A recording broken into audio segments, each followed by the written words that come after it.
si Cory Aquino, naputang ng Madyongera, nanay nitong kabila, si Bansi. Sila nagpapatay sa tatay nila, ano ka ba? Totoo yan! Alam mo ako, putang ina, 30 taon na ako nagtatago eh. Putang ina yung sama ng loob ko. 30 years, putang ina, they put us on shame. Pero totoo, tatay, sila nagpapatay sa tatay nila. Bakit sila nagharang ko totoo? O hindi totoo?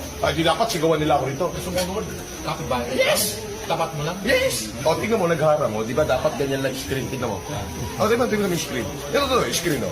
Lahat kami rito, record yan. Bakit nagharang? Kasi ayaw lang makita mo ako. Kasi araw-araw nila naririnig na putang ina. Yung sila ang nagpapatay sa kanilang ama. Para ano? Anong putang ina papapatay namin, Marcos?